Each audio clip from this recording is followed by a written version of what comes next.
Today we are going to learn the lesson about our nervous system. Okay, before we have learned about the skeletal system, and now briefly we can know about the nervous system. Do you feel excited when you school? Okay, when your school team is about to win, when we feel excited or nervous, our body becomes a tense. Yes or not? For example, when you have written the exam, the marks are going to be no, then what, how you feel? Oh my god, how many marks will come? Okay, what the teacher will say. Okay, so you'll feel like that means that is called a tense. This is because our nervous system becomes overactive.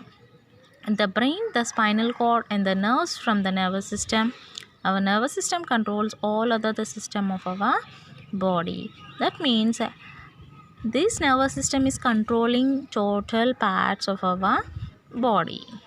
The first is the brain. The brain is a control center of the human body. It receives the information from all parts through different nerves.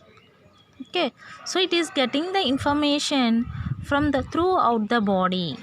Okay, an adult human brain weighs about 1.4 kg and it contains millions of tiny cells. It is protected by a hard bony skull.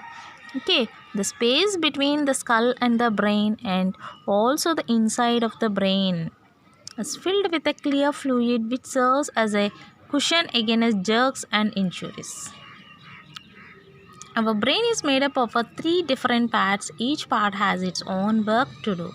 We are having three types of parts in our brain. It is having their own works.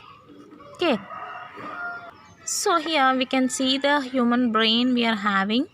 This is called a medulla, this is cerebrum, and this is a cerebellum and cerebrum and skull. The largest part of the brain is a cerebrum.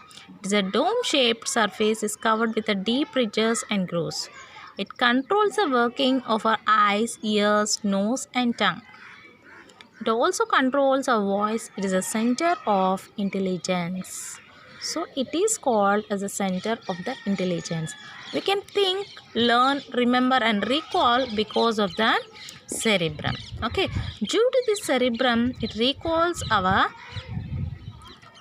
what we have in our brain. Okay, before that recalls. Below the cerebrum is cerebellum. We can see in the picture.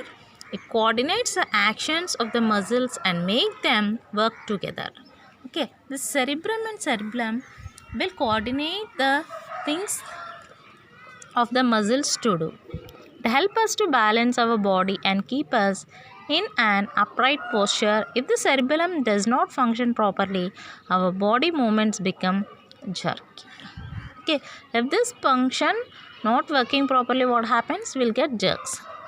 When the cerebellum lies the bulb-shaped medulla.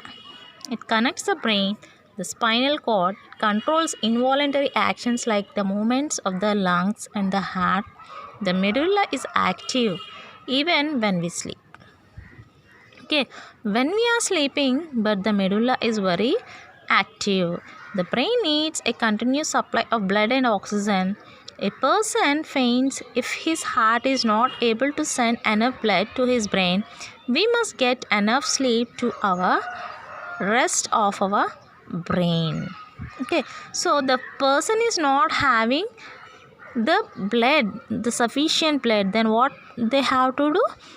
They could have the enough sleep to rest our brain. Our brain uses approximately 20% of the total oxygen pumped around our body. About 750 ml of blood pumps through our brain every minute. Each half of the brain controls the opposite half of the brain. Okay, this is the thing we know about the brain. The spinal cord. The spinal cord extends from the brain, okay, of the brain or medulla to almost the lower end of the backbone. So this medulla is at to the lower end of our backbone. It is enough inside a tough, bony but flexible, and it connects the rest body to the brain through the nerves. The spinal is connecting to our body, to the nerves. The nerves are long thread like structure that carry messages between the brain and other parts of the body. That means the message is forwarding from nerves to brain.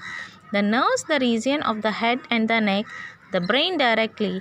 However, the nerves from the other parts of the body join each side to the spinal cord.